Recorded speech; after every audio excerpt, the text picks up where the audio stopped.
नमस्कार दोस्तों, आज मैं आपसे बहुत जरूरी मुद्दे पर बात करने वाला हूँ। देखिए, आप में से काफी लोगों ने यह जरूर देखा होगा कि आजकल हर तरफ बाबा, कोई संत, कोई महात्मा, सब अपने आप को भगवान का अवतार बताते घूमते फिर रहे हैं। और सबसे दिलचस्प बात यह है कि लोग, मतलब कि हम और आप जैसे इंसान इन्हें आंख बंद करके फॉलो करते हैं। चाहे जो हो जाए, चाहे ये लोग कितनी भी गलतियां कर लें, फिर भी इनके फॉलोवर्स इन्हें छोड़ नहीं पाते। तो आज हम समझेंगे कि आखिर चक्कर क्या है, कैसे ये लोग इतनी ताकतवर बन जाते हैं, और सबसे जरूरी, हम कैसे इन्हें पहचानेंगे कि कौन सच्चा है और कौन नकली। तो सबसे पहले समझते हैं कि ये अंधभक्त होते क्या है। हम आज शपथ लेते हैं भारत को हिंदू राष्ट्र।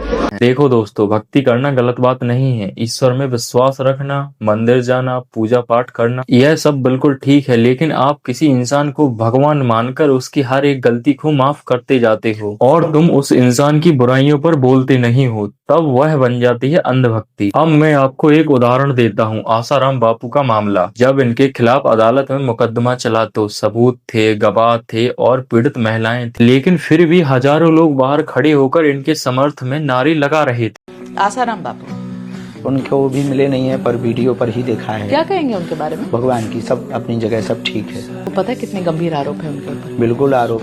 तो कुछ कहना नहीं चाहेंगे? क्या कहेंगे, सब अपनी जगह, सब लोग अपनी जगह ठीक होते हैं। सोचो जरा, एक इंसान जिसके खिलाफ इतने सारे आरोप हों, जिसे अदालत ने भी दोषी माना, और फिर भी लोग उसे संत मान रहे। यही है अंधभक्ति की असली तस्वीर। और ऐसी एक या दो मिसालें नहीं हैं, आसाराम भी और भी सारे नाम हैं जो आपने सुने होंगे। तरीका हर जगह एक जैसा है, पहले भक्ति फिर अंधभक्ति, चाहे फिर कुछ भी हो जाए, लोग नहीं मानते। अब मैं आपको बताता हूँ कि यह ढोंगी बाबा लोग अपना जादू कैसे चलाते हैं।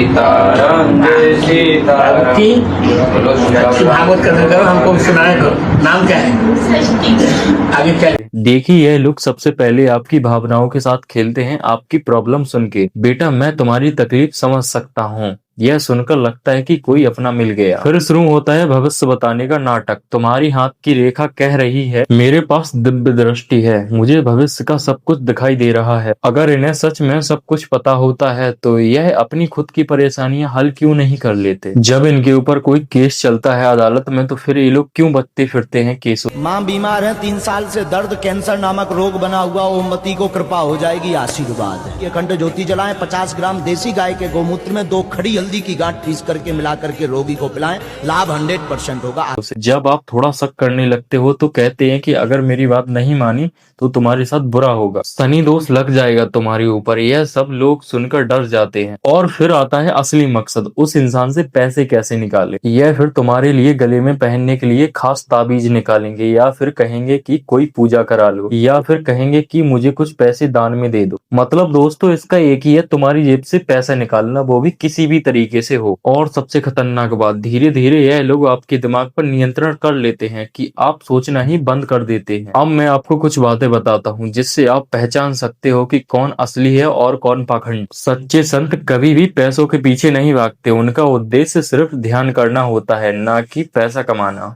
अगर कोई बाबा महंगी गाड़ियों में घूम रहे हैं, या फिर प्राइवेट जेटों में जा रहे हैं, या फिर महंगी एरोप्लेन की सवारी कर रहे हैं, तो समझ जाइए आप कुछ न कुछ गड़बड़ है। यह बड़ी महत्वपूर्ण बात है दोस्तों, सच्चे संत कभी भी महिलाओं का शोषण नहीं करते। अगर कोई बाबा कहता है कि अकेले मिलना है या कोई गुप्त पूजा करनी है, तो दोस्तों तुरंत समझ जाइए कि यह बाबा कुछ गलत करने वाला है। यूपी के झांसी में एक हैरान करने वाला मामला सामने आया है। बरुआ सागर थाना क्षेत्र में झाड़ फूंक के बहाने एक तांत्रिक ने 12 साल की बच्ची के साथ अश्लील हरकतें की। पीड़ित परिवार के अनुसार 18 नवंबर को उसे घर बुलाया गया। बच्ची को देखकर उसने कहा कि उस पर भूत प्रेत का साया है और तंत्र क्रिया अकेले में होगी। उसने साफ कहा कि बच्ची रोए तो भी कोई अंदर न आए। परिवार उसके झांसे में आ गया। पुलिस आरोपी की तलाश में जुटी है। दोस्तों, असली आध्यात्मिक में कोई भी जादू नहीं होता। अगर कोई कहता है कि मैं तुम्हारे भविष्य की पर्ची निकालता हूँ, या फिर इस जमीन के नीचे बहुत सारा सोना रखा हुआ है, लेकिन नकली कोई गुरु या संत से कोई सवाल पूछ लो तो वह नाराज हो जाते हैं, जैसे उनसे तुम्हारी पहले से ही दुश्मनी हो कोई।